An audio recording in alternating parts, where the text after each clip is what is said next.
Welcome to the Rural Nevada Startup Pitch Competition. This is the Entrepreneur Education section called Session 1, Validating Your Idea. Hi, I'm Liz Heiman, President of the Entrepreneurs Assembly, and I'm glad you're here. If you are not familiar with the objective and rules of the Rural Nevada Pitch Competition, these are available to you in this deck, which you will have access to. I want to point out specifically, there are rules that you need to abide by. This is open to students of Great Basin College and residents of all rural Nevada communities. And remember that participants must be Nevada residents and must complete the education series to be eligible to present on the final pitch day. Over the next 4 months, you'll be participating in an entrepreneurial education program, including training videos on YouTube and live office hours on Zoom with mentors and advisors from Startup NV and Entrepreneurs Assembly. The program culminates in a live pitch competition that will take place both in person and on the web conferencing tool called Blue Jeans. The competition will be judged by members of the investment and education community, and there will be cash prizes of $1,000.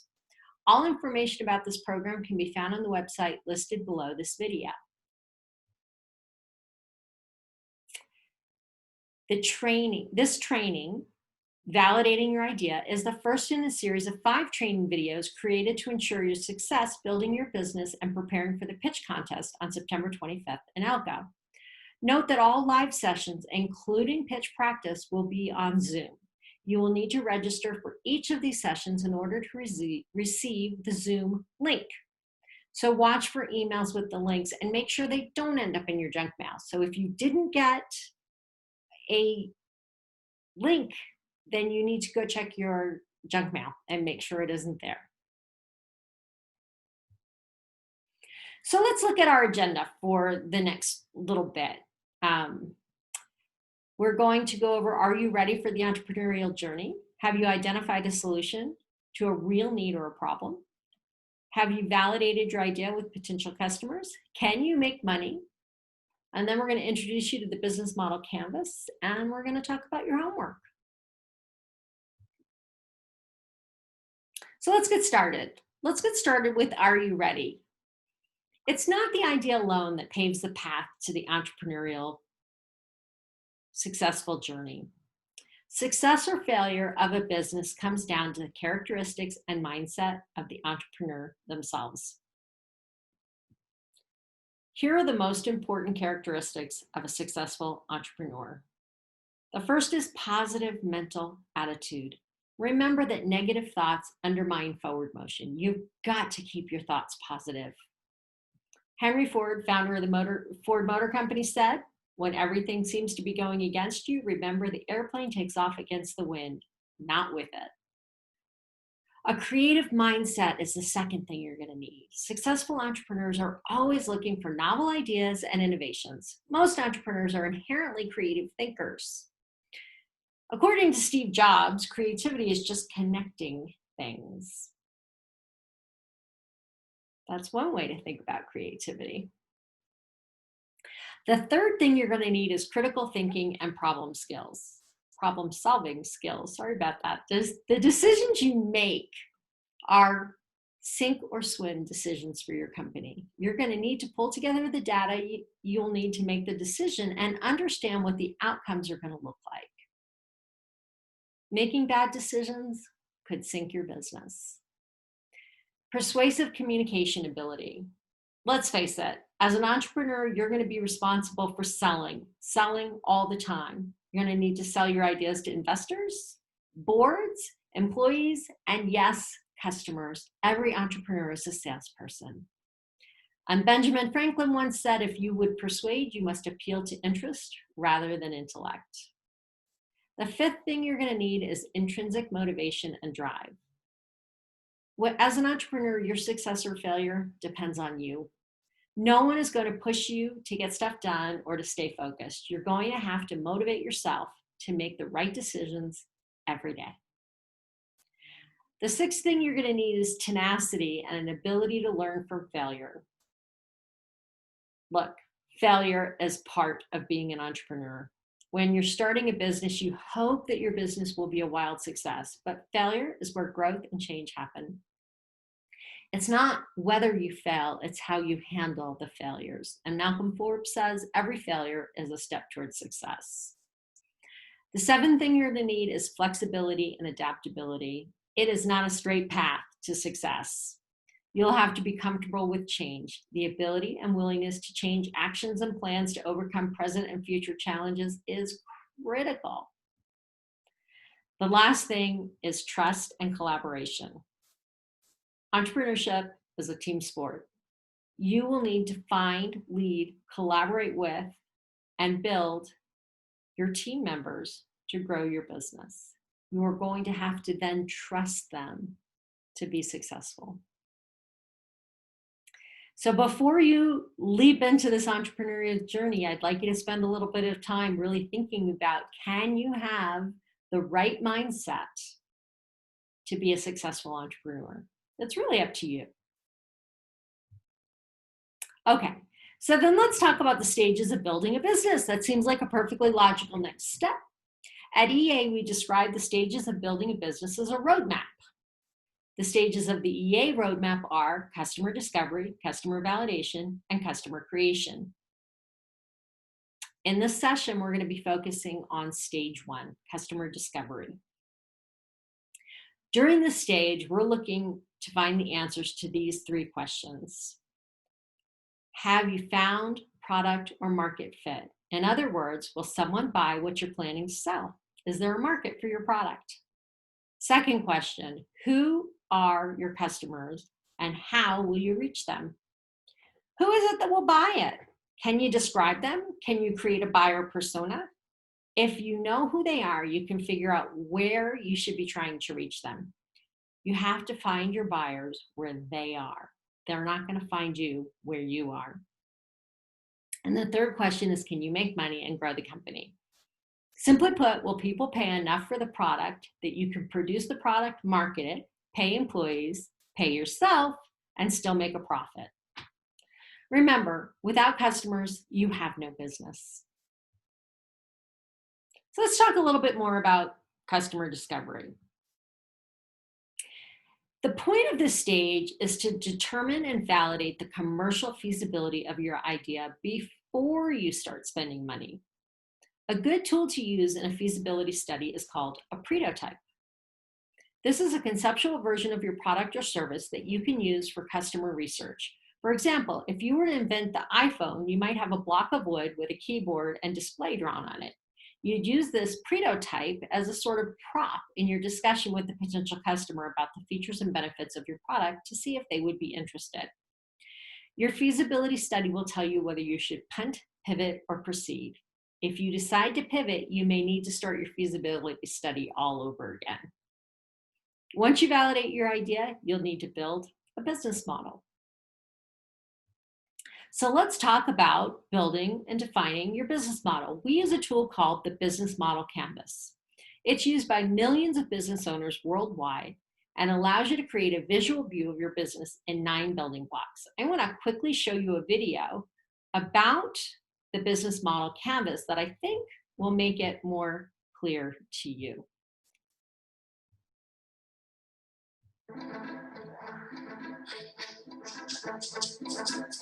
An organization's business model can be described with 9 basic building blocks: your customer segments, your value proposition for each segment, the channels to reach customers, customer relationships you establish, the revenue streams you generate, the key resources and key activities you require to create value, the key partners, and the cost structure of the business model. But it's not sufficient to just enumerate the 9 building blocks. What you really want to do is to map them out on a pre-structured canvas. This is what we call the business model canvas, a tool that helps you map, discuss, design, and invent new business models. Let's briefly go through the 9 building blocks, starting with the customer segments. These are all the people or organizations for which you're creating value. This includes simple users and paying customers. For each segment, you have a specific value proposition. These are the bundles of products and services that create value for your customers. Channels describe through which touchpoints you're interacting with customers and delivering value.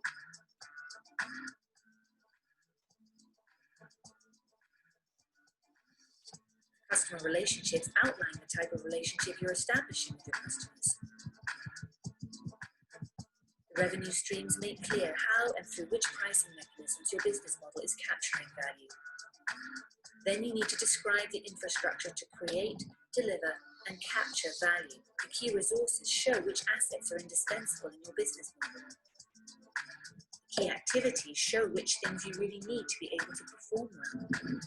The key partners show who can help you leverage your business model, since you won't own all key resources yourself, nor will you perform all key activities. Then once you understand your business model's infrastructure, you'll also have an idea of its cost structure.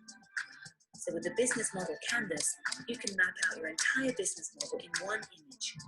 This works for startup entrepreneurs just as well as for the most senior executives.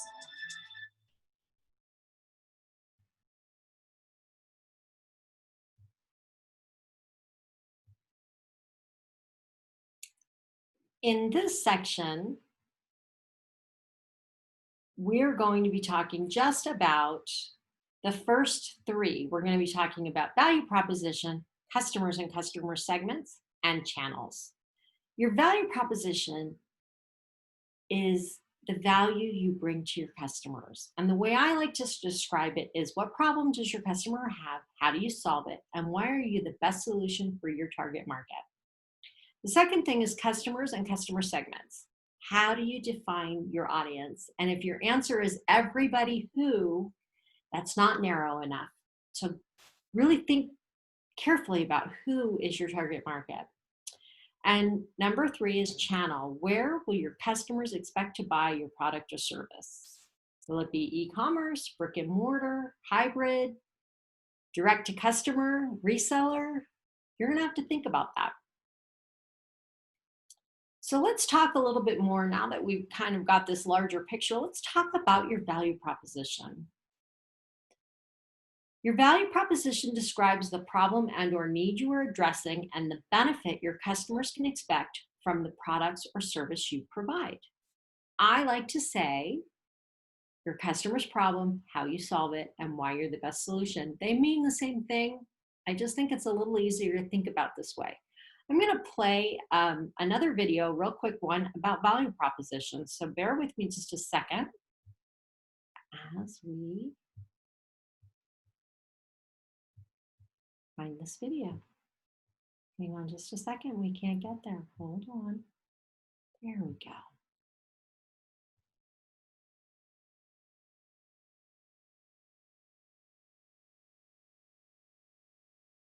Every day, companies design products and services to improve their customers' lives.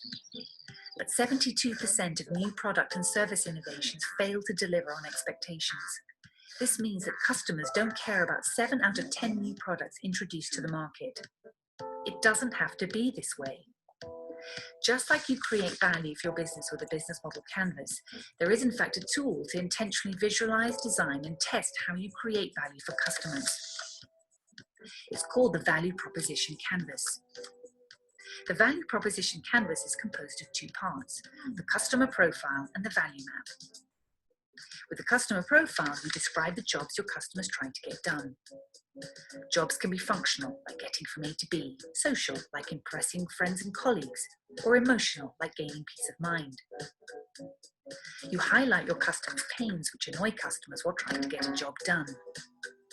Pains are negative outcomes that customers hope to avoid, like dissatisfactions with existing solutions and challenges, frustrations, risks, or obstacles related to performing a job. And you outline customer gains, which describe how customers measure the success of a job well done. Gains are positive outcomes that customers hope to achieve, like concrete results, benefits, and even aspirations. Use the customer profile to visualize, test, and track your understanding of the people or companies you intend to create value for. It's a map that becomes clearer the more you learn about your customers. The second part of the canvas is the value map. With it, you list the products and services your value proposition builds on. You describe in which way these products, services, and features are pain relievers, how they eliminate, reduce, or minimize pains customers care about, making their life easier. And you outline in which way they are gain creators, how they produce, increase, or maximize outcomes and benefits that your customers expect, desire, or would be surprised by. The value map makes explicit how your products and services relieve pains and create gains. Use it to design, test, and iterate your value proposition until you figure out what resonates with customers. You achieve fit by creating a clear connection between what matters to customers and how your products, services, and features ease pains and create gains.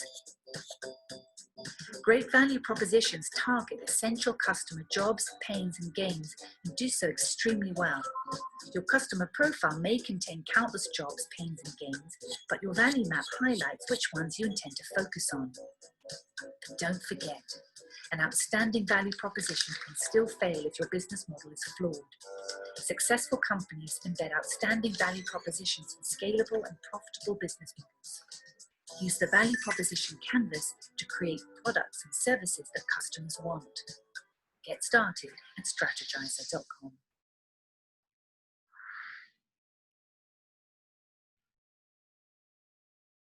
So I hope that was helpful, a little video on value proposition. Again, your customer's problem, how you solve it, and why you're the best solution. We're going to talk now about what we call the NABC method of developing your value proposition: need, approach, benefit, competition. So let's talk a little bit about it. What your customer needs are what you're trying to satisfy. Your approach is how you solve the problem.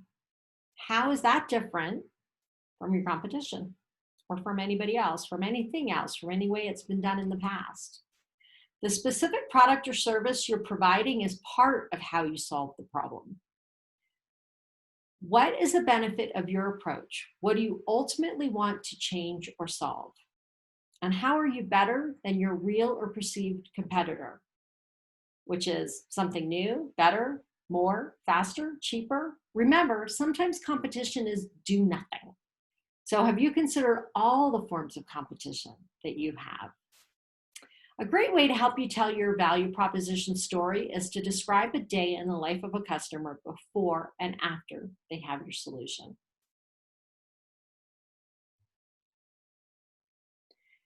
We need to do customer validation research. So you're actually going to have to go out and meet with customers or potential customers and validate your idea.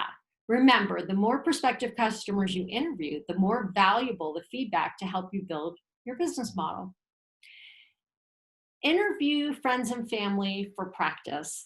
Their feedback most likely will be colored by the fact that they tell you what you want to hear. So you probably don't want to spend a whole lot of time with them. Okay, so let's talk a little bit about what this research would look and sound like. The objectives of customer research is to understand the customer's experience. Have they experienced a problem? How painful is it for them? How do they solve the problem now? And then you need to determine whether you have a market for your product. What do they like or dislike about your concept? What suggestions do they have for making it better?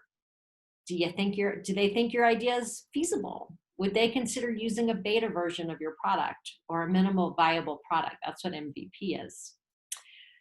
Remember, this research will help you refine your value proposition, refine your product pitch, determine the price points for your product or service, give you an understanding of the profit potential of your business, and inform your decision to punt, pivot, or proceed. One of the next things that you may want to do is to create a concept statement that you can test to help determine the desirability of your concept in the eyes of your customer. So a concept statement includes a description of the product or service, the benefit of the product or service, a description of what differentiates you from your competitors or with the intended target market, and a description of how the product will be sold: retail, email, commerce, whatever. Remember, we talked about these just a couple slides ago. I'm going to jump back. Remember, we went through this. So this is our goal, is to test this statement that we made. Once you have your concept written, you can actually test it. So we're going to test it by showing it to a minimum of 25 people who you think would be familiar with the need the product will serve. Select people who give you informed and candid feedback. Avoid people who tell you what you want to hear. It's okay to practice on your closest friends and family, but don't count them in the 25. In these crazy times of social distancing, you may need to use technology to do your interviews. For interviews, consider Zoom, Skype, GoToMeeting, WhatsApp. There's a free conference call, FaceTime. There's all kinds of tools out there.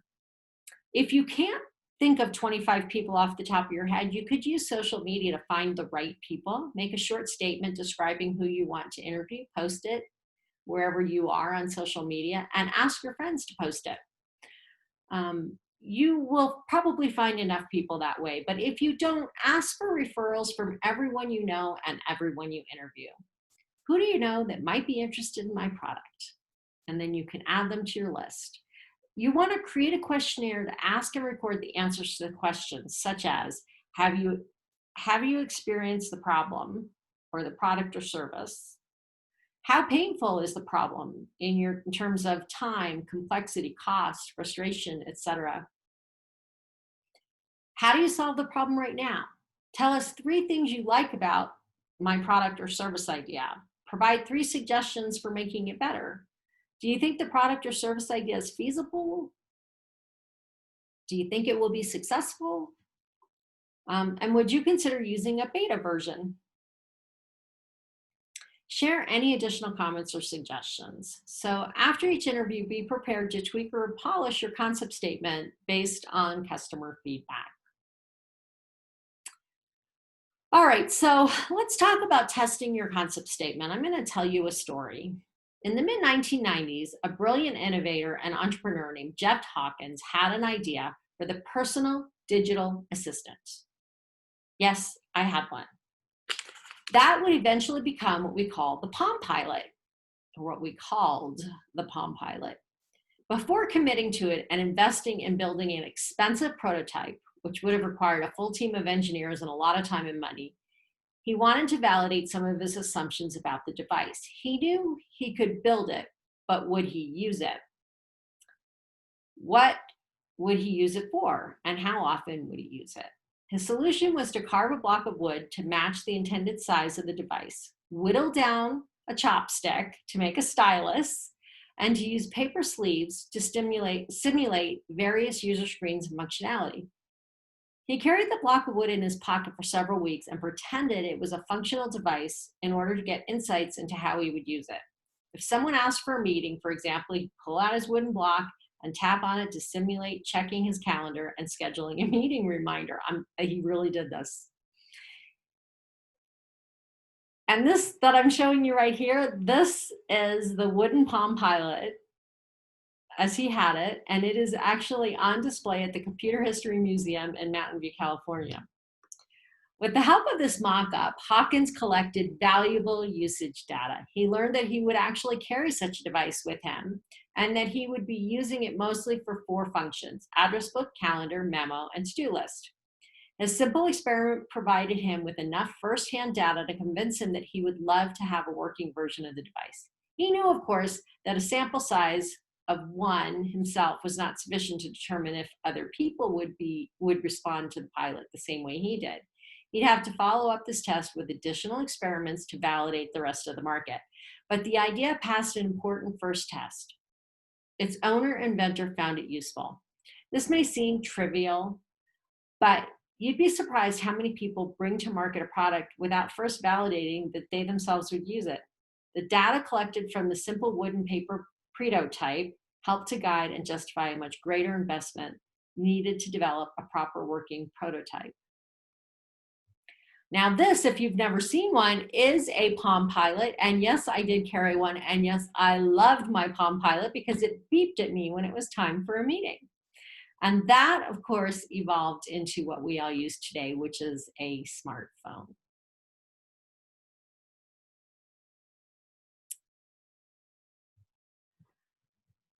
Okay, so once we have finished our concept statement test, we need to summarize our results. So we want to make sure that we're really clear about the strengths of the product or service. What did people like?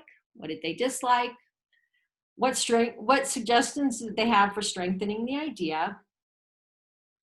And what is the overall feasibility of the product or service or concept? The number of people who think the idea is feasible, the number who think it isn't feasible, and any additional comments that were made. Do this after every iteration of your concept statement test. When you feel your concept statement is in its final form, move to the buying intentions survey. Yes, there's one more piece to this. So now that you find that it's feasible, you want to figure out, would people buy it and how much would they spend? And this is a really simple version of a survey you might put out. So how likely would you be to buy the product as described? Definitely would buy, probably would buy, might or might not buy, probably would not buy, definitely would not buy.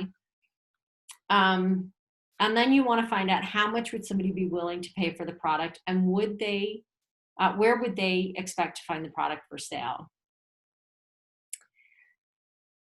You want to distribute your revised concept statement that you just made to 25 prospective customers with the buying intentions survey. No, don't include any of the people who completed the concept statement test before. These have to be all new people.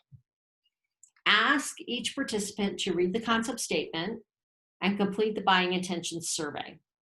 For those that check definitely or probably would buy, ask the follow-up questions. How much would you be willing to pay? And where would you expect to find this?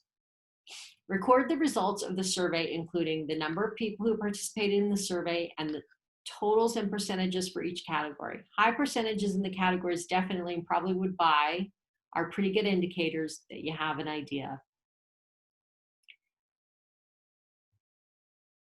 Okay, so we are done, and I want to make sure you understand your homework, because your homework is really important.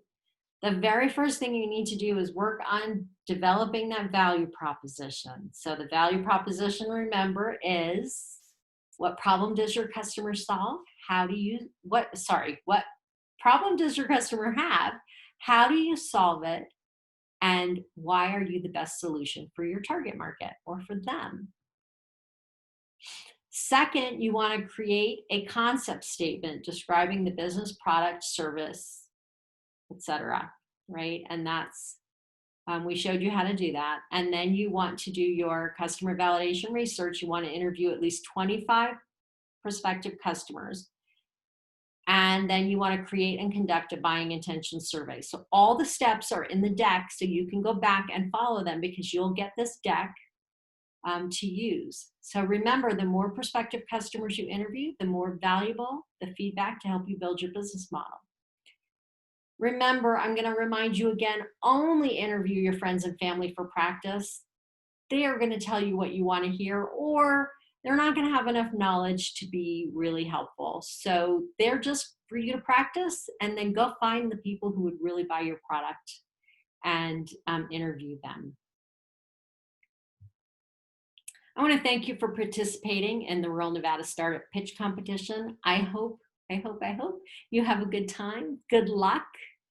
And don't forget to join us for live office hours on Tuesday, June 16th from 12 to 2 p.m. Okay, and here it is. To get copies of these slides and link to any of the tools or information presented in this session, get the answers to questions about any of the information presented, and receive notifications about the links, this is where you want to send an email, nvruralpitch2020@gmail.com.